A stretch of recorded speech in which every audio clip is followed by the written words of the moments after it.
산업혁명을 통해 자본주의를 잉태한 땅이자 근대 민주주의의 토대가 되는 마그나카르타, 대헌장의 탄생지인 영국. 그곳은 여전히 찬란한 대영제국의 영광을 간직한 나라입니다.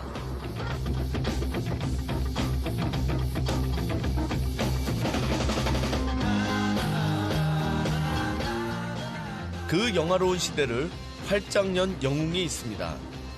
트래펄가 해전을 승리로 이끈 넬슨 제독과 워털루 전투를 승리로 이끌면서 프랑스의 영웅 나폴레옹을 무찌른 웰링턴 공작이 바로 그 주인공이죠.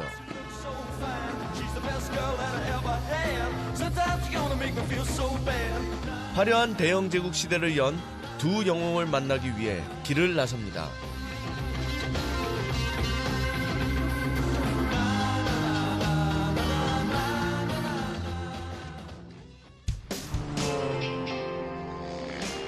유럽 근대사를 이끈 주역이자 오랜 라이벌이었던 영국과 프랑스. 19세기 유럽을 제패한 나폴레옹을 무찌르면서 팍스 브리테니커, 대영 제국의 황금기를 가져온 두 영웅을 찾아가는 길. 오늘의 여정은 런던에서 시작합니다.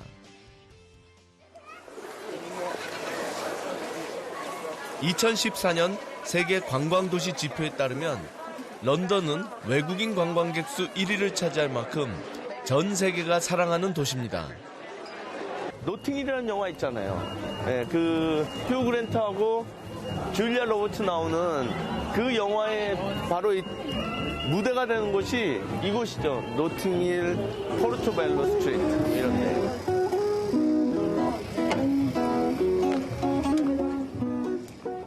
이곳은 매년 8월 유럽 최대의 거리 축제 중 하나인 노팅힐 카니발이 열리는 곳이기도 합니다.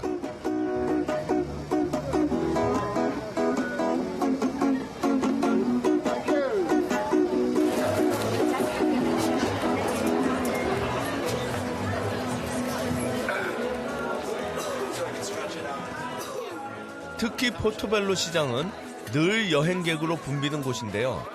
주말에는 런던에서 가장 큰 골동품 시장이 섭니다.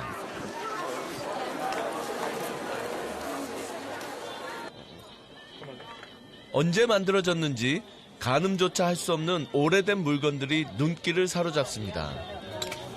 와, 근데 나침반인데 1885년이라고 써 있어요. 알고 보니 짝퉁입니다. 바로 여기네요. 영화 노팅힐에 나오는 그 책방.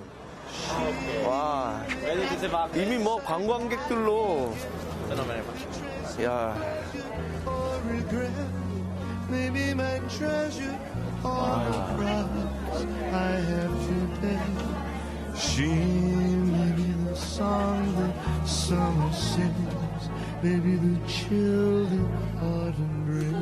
줄리아 로버트가 이렇게 착 선글라스 끼고 들어와가지고 휴 그랜트랑 이렇게 만나는 그런 장면들. 여기 있네요.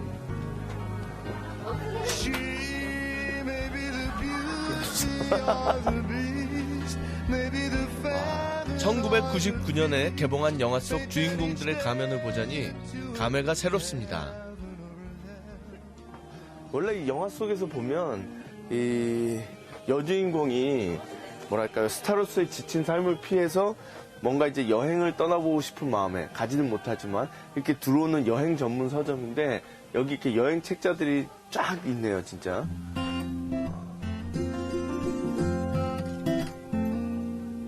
세계 각국의 여행 책자들로 빼곡한 서점. 영화 속 여주인공의 마음을 알 것도 같습니다.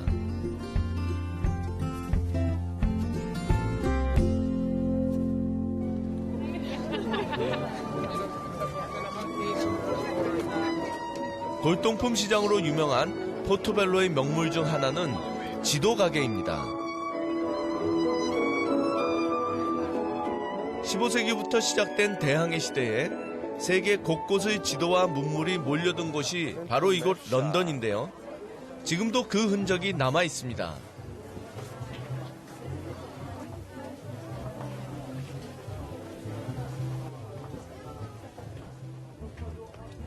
여기 진짜 이런저런 세계지도 그리고 이렇게 세계의 풍물들을 그려놓은 게 정말 오래된 게 많이 있네요.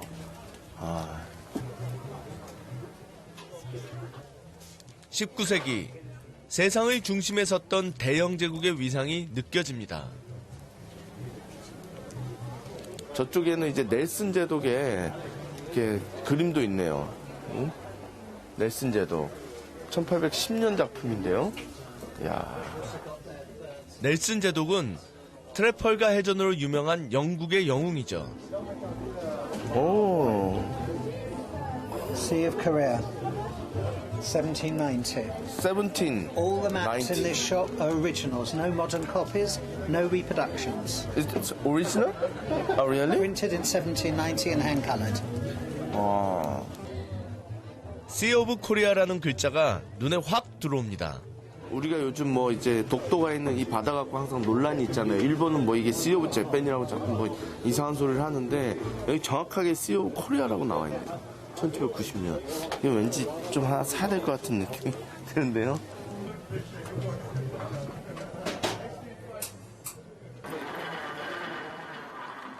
런던 거리를 걷다 보면 영국의 역사를 상징하는 건축물을 곳곳에서 만날 수 있는데요.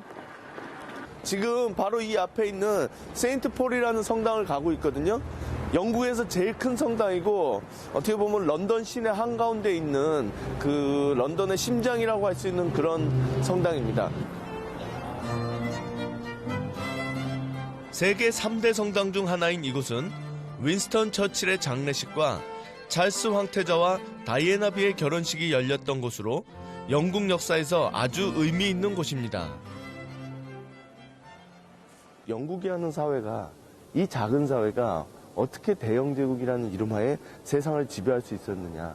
결국은 국가를 위해서 헌신하고 목숨을 바친 사람을 어떻게 대접했느냐. 거기에 저는 해답이 있다고 생각합니다.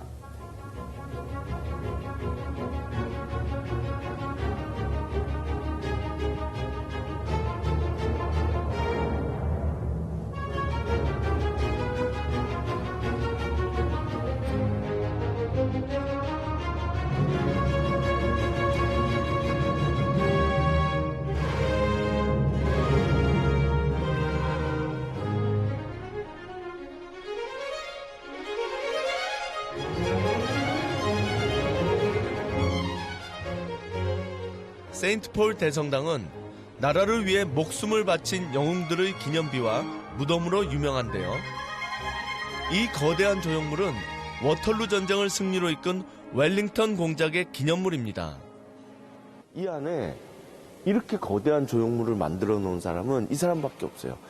여기뿐 아니라 사실은 어딜 가도 영국에 이렇게 왕도 이 정도 대접을 안 해주거든요. 그걸 보면 이 나폴레옹 전쟁을 승리로 이끈 워털루 전쟁이라는 게 영국 역사에서 얼마나 중요한가를 알 수 있습니다. 정말 그 전쟁을 마지막으로 영국은 대영 제국이 되는 거거든요.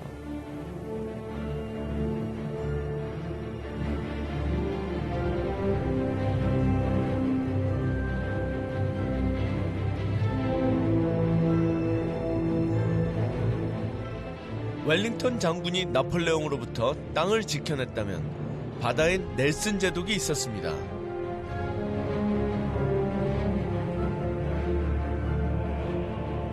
그는 살아있을 때부터 바다의 신이라 불렸던 영웅이죠. 이게 지금 넬슨 제독의 기념비입니다. 트라팔가 해전에서 나폴레옹의 해군을 다 물리쳐서 실질적으로 대영 제국이 시작된 어떤 초석을 쌓은 위대한 장군이죠. 영웅을 영웅으로 대접하는 사회. 그것이 대영 제국을 건설한 힘이 아닐까 싶습니다.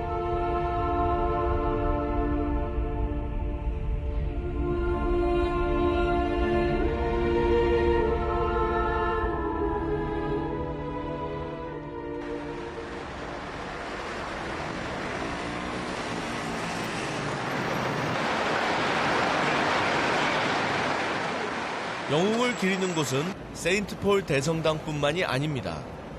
런던 곳곳에는 영웅을 기리는 장소가 즐비한데요. 트래펄가 광장도 그중 하나입니다. 여기가 트라팔가 광장이거든요. 넬슨 칼럼에 정말 차도 많고 사람도 많고 런던의 중요한 중심부 중에 한 곳이죠.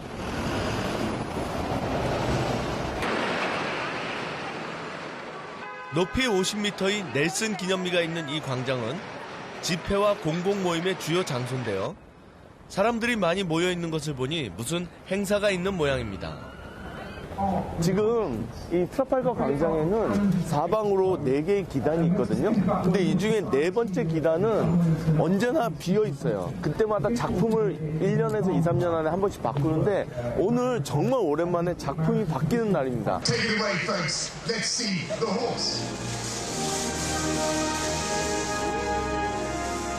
드디어 4번째 기단의 새로운 작품이 공개됐습니다. 런던이 움직이고 있다는 것을 상징하는 말입니다.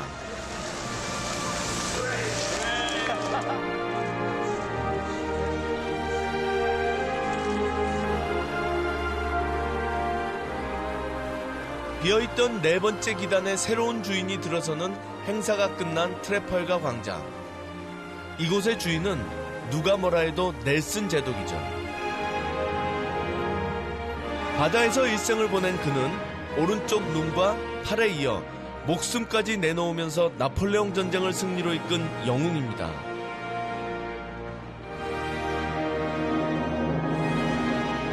넬슨은 말 그대로 영웅이죠.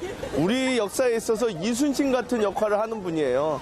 정말로 영국의 모든 사람들한테 애국심이 무엇인지, 의무가 무엇인지 이런 거를 알려주는 전형적인 사람이죠. 그의 정신이 깃들어 있는 이 기념비엔 감동적인 문구 하나가 있습니다. England expects every man will do his duty. 저 말이 넬슨이 마지막으로 내린 명령입니다. 모든 잉글랜드의 사람들이 자신의 할 일을 다할 것으로, 의무를 다할 것으로 기대한다. 결국은 제국이란, 번영하는 공동체란 그 구성원들이 맡은 바 임무를 다할 때 이루어진다. 이런 이제 상징적인 의미를 가지고 있는 곳이죠. 광장 뒤쪽엔 내셔널 갤러리가 자리하고 있는데요. 이곳은 넬슨 기념비가 가장 잘 보이는 곳이자 넬슨의 신념을 알 수 있는 장소입니다. 이 넬슨 제독은 1805년 트라팔가 전쟁이 있던 그날 아침에 일기를 쓰는데 그 일기에서 자기가 지키고자 하는 정당한 대의명분의 운명을 하느님 당신께 맡깁니다. 승리할 수 있도록 도와달라고 얘기를 하거든요. 그가 지키고자 했던 대의명분이 바로 넬슨이 바라보는 저곳에 있습니다. 빅벤 국회의사당. 결국 그는 오랜 역사 속에서 영국인들이 희생과 헌신으로 만들고 발전시킨 의회 민주주의를 지키고 싶었던 거죠.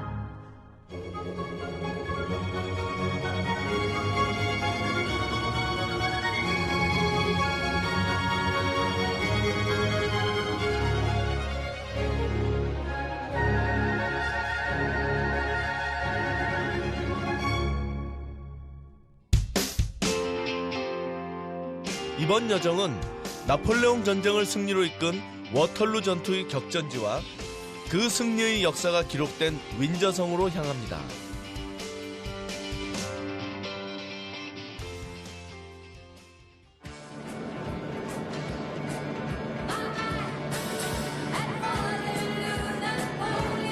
워털루는 벨기에 중부에 위치한 작은 도시입니다. 세계사의 흐름을 바꾼 치열한 전투가 벌어졌던 곳이라곤 믿어지지 않을 정도로 너무나도 평온하고 목가적인 풍광입니다.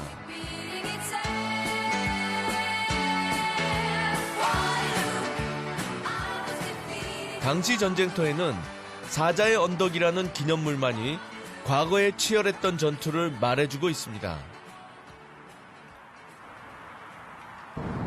저는 이런 역사적인 현장에 오면 언제나 비애감 섞인 감동? 이런 게 느껴지더라고요.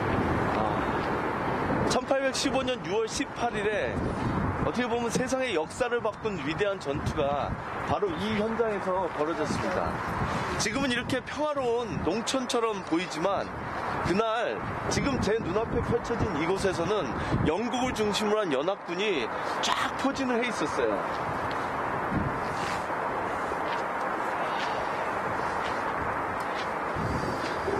야, 진짜 강활한 평원이네요. 그리고 지금 제 눈앞에 보이는 저 반대편으로는 나폴레옹을 중심으로 한 프랑스 군들 이곳을 지내치고 있었죠.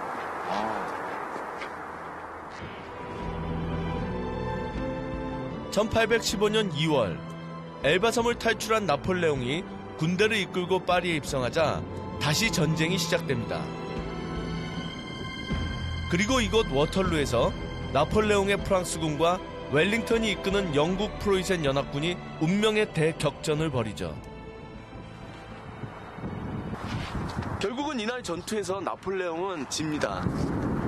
그는 전투에서 거의 져본 적이 없지만 결국 천재적인 장군이었던 그도 시스템과 제도로 무장한 웰링턴, 넬슨 같이 뭐 천재는 아니더라도 자신의 의무를 다하는 수많은 군인들을 키워낸 영국을 이겨낼 수 없었던 겁니다. 결국 나폴레옹의 패배의 슬픔 이런 게 참 잘 느껴지죠. 이런 것에서. 워털루 전투의 승리로 영국은 대영 제국으로 거듭나면서 세계의 패권을 거머쥐게 되지만 나폴레옹은 대서양의 고도 세인트 헬레나 섬으로 유배돼 그곳에서 쓸쓸히 생을 마감하게 됩니다.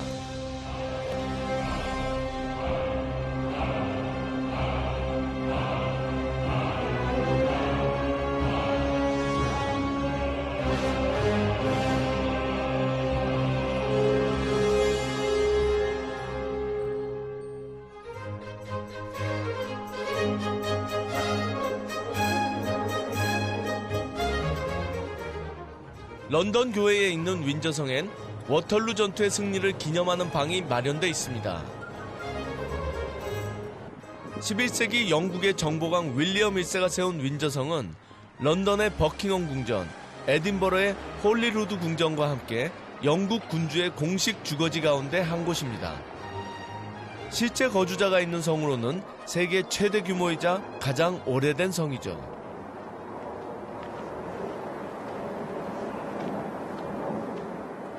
우리가 그 버킹엄 궁전 앞에서 하는 근위병 교대식만 잘 알고 있지만 사실은 이 윈저성에서 하는 근위병 교대식도 굉장히 유명하고 관광객들한테 인기가 많거든요. 지금 이제 그걸 보러 가고 있습니다.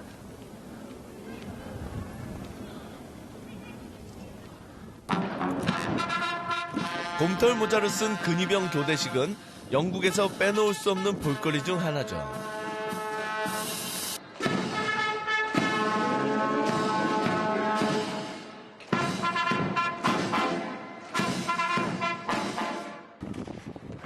용맹과 위엄을 상징하는 절도 있는 동작부터 훤칠한 키에 잘생긴 용모까지 관광객의 시선을 단번에 사로잡습니다.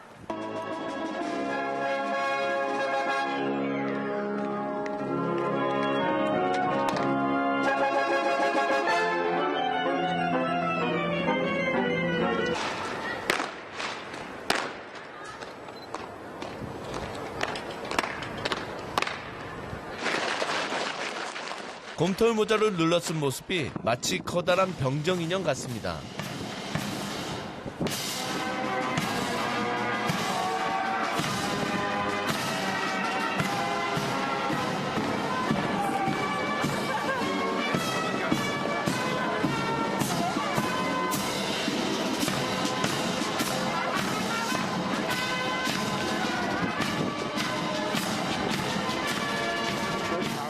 연주하는 곡도 경쾌하고 웅장하고 그리고 또 근위병들도 굉장히 단호하고 절도가 있는 게 아주 볼만했어요.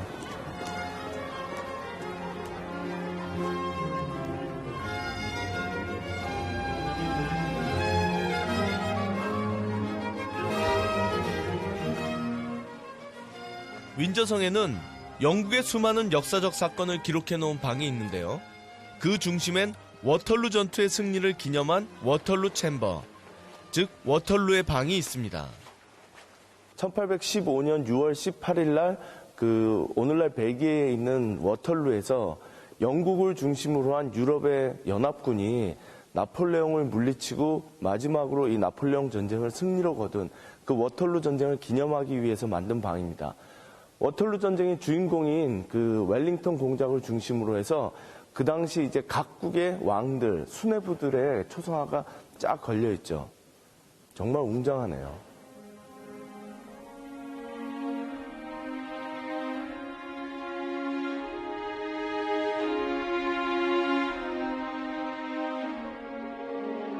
윈저성이라고 하는 영국 왕실의 거성 한가운데를 차지하고 있는 워털루 챔버. 이 방의 중심에 웰링턴 공작의 초상화가 놓인 데는 많은 의미가 담겨 있습니다.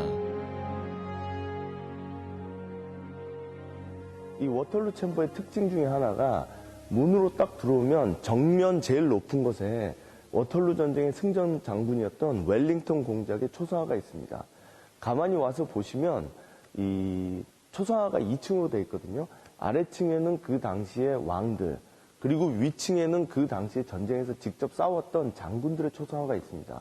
어떻게 보면 왕들이 중요한 게 아니라 직접 전쟁에서 누가 목숨을 걸고 국가를 위해서 싸웠느냐, 그런 사람들을 훨씬 대접하고 있다는 게 이미 방의 구도에서도 나타납니다. 특히 웰링턴 장군, 제일 중앙에 있죠.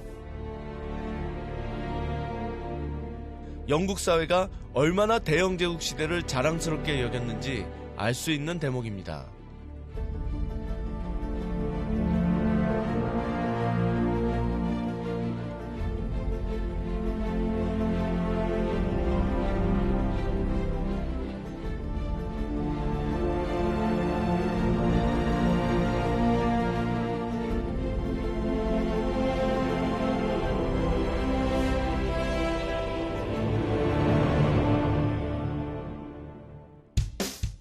워털루 전투가 나폴레옹 전쟁을 승리로 이끈 끝 지점이라면 트래펄가 해전은 시작점이라고 할 수 있죠.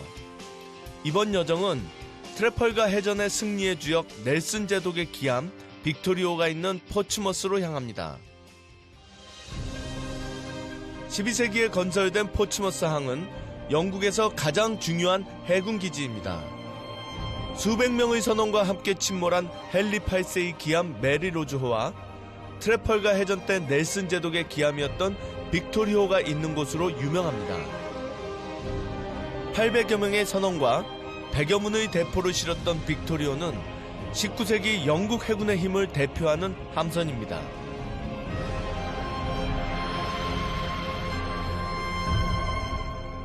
야, 정말 엄청 크네요.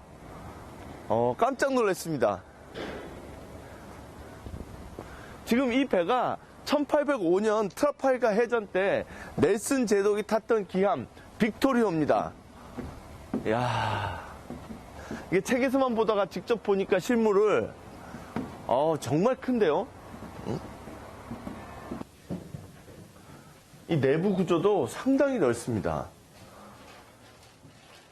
세계 역사상 가장 유명한 해상 전투에 쓰였던 함선에 오르니 가슴이 벅차오릅니다.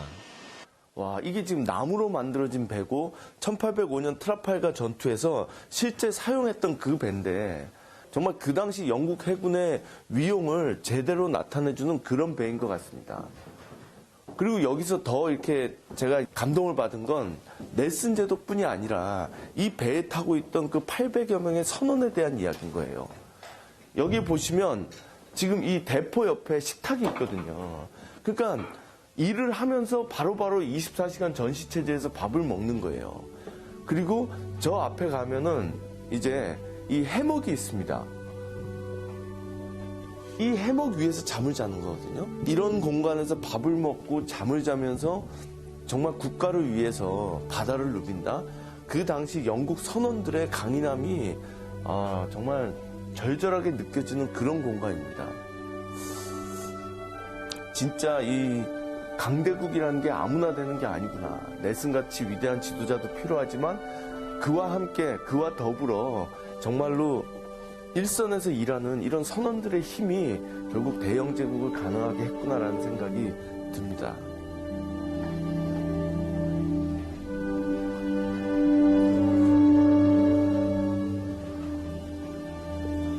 빅토리오를 진두지휘했던 넬슨 제독은 범선 시대 최후의 해전 중 하나인 트래펄가 해전에서 완벽한 승리를 거둠으로써 나폴레옹이 몰락의 길을 걷게 하죠.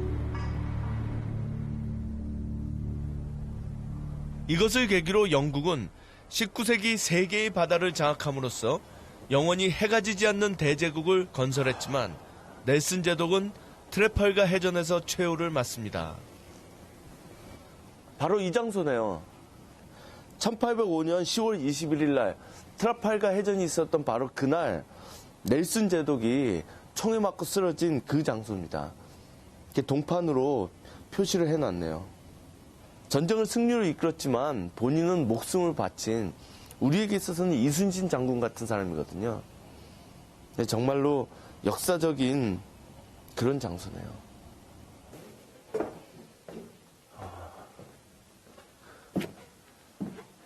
야, 여기가 계단도 굉장히 가파르고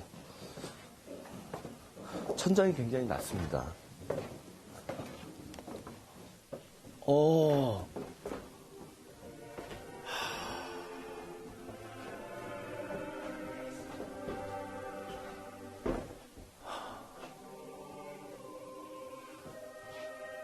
여기가 바로 넬슨이 사망한 그 장소네요.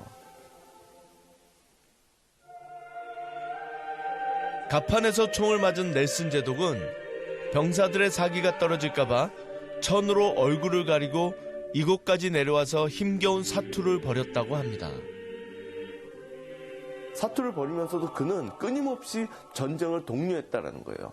마지막까지 최후의 승리를 거두기 위해서. 그리고 다행스럽게도 자신들의 함대가 프랑스, 스페인 연합함대를 완전히 격파했다라는 사실을 듣고 그는 숨을 거둡니다. 그때 마지막 멘트가 이런 거죠. 하느님께 감사한다. 나는 내가 해야 될 일을 다 했다.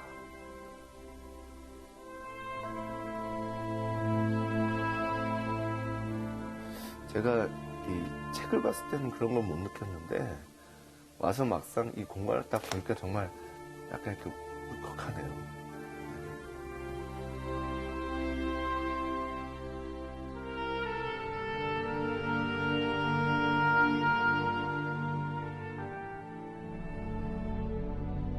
포츠머스 항엔 빅토리오만큼이나 유명한 함선이 있습니다. 바로 헨리 8세의 기함 메리로조입니다.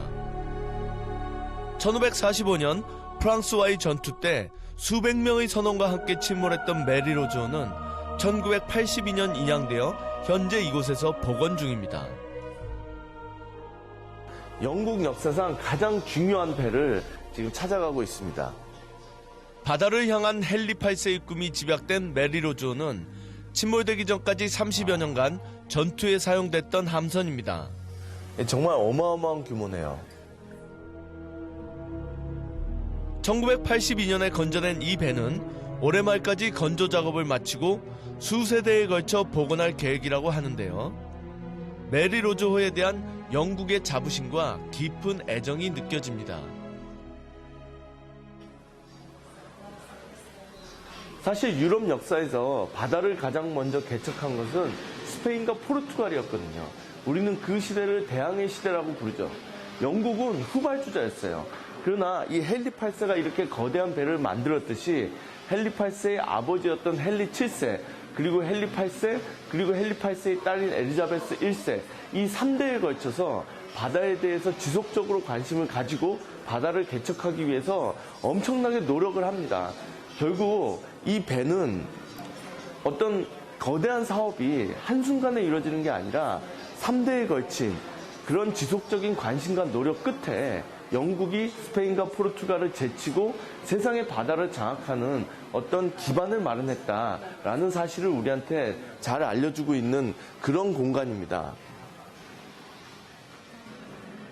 이 배를 보고 나니 비극적인 스캔들의 주인공 헨리 8세가 비로소 이해되기 시작했습니다.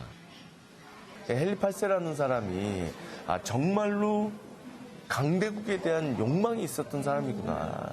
이 사람이 결혼을 6번씩이나 해가면서 참 사랑하는 엠블린에 이렇게 목을 쳐가면서까지 얻고자 했던 게 아들이었거든요. 아들을 통해서 그는 강력한 국가를 만들고 싶어 했던 거예요. 근데 저는 그게 잘 이해가 안 됐는데 여기 와서 보니까 이 정도 배를 만들어서 정말로 내가 세상의 바다를 한번 움직여보고 싶다. 그런 이제 강대국의 꿈을 가진 사람이라면 당연히 그런 이제 아들을 원하지 않았을까라는 생각이 듭니다. 그리고 참 그 꿈을 이룬 게 딸이었던 엘리자베스 1세라는 그 아이러니도 생각이 나네요.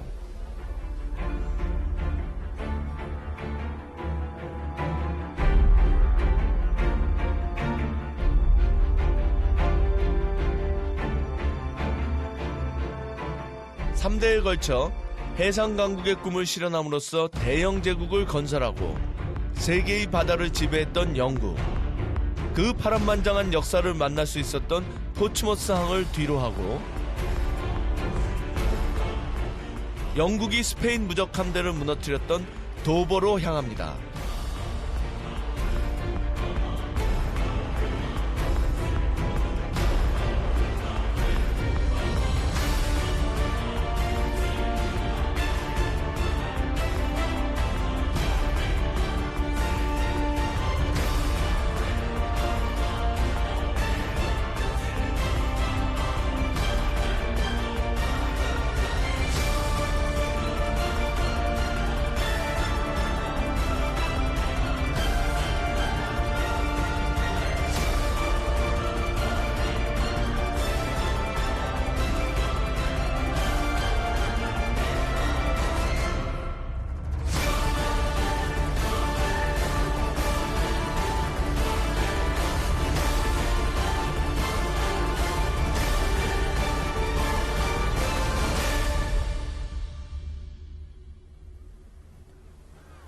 정말 멋지네요. 제가 도버 해협이 이렇게 장관이고 이렇게 평화로운 줄 몰랐습니다. 바로 저 건너가 프랑스거든요. 불과 30여 킬로에 불과한 정말로 좁은 해협입니다. 지금은 이렇게 평화로워 보이지만 사실 이 바다에서 엘리자베스의 군대가 스페인의 무적 함대를 불사르고 그리고 또 넬슨의 군대가 나폴레옹의 침공군을 저지함으로써 영국이 대영 제국이 되도록 하는데 초석이 된 바다거든요.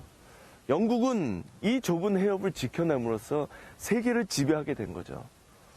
정말로 이 위대한 해협에 와 있습니다.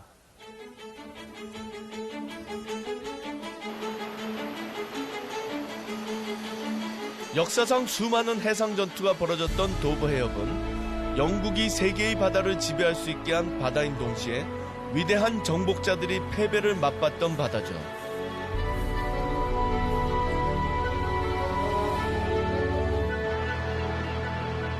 파란만장한 핏빛 역사와 백악 해안의 아름다운 풍광에 만감이 교차합니다.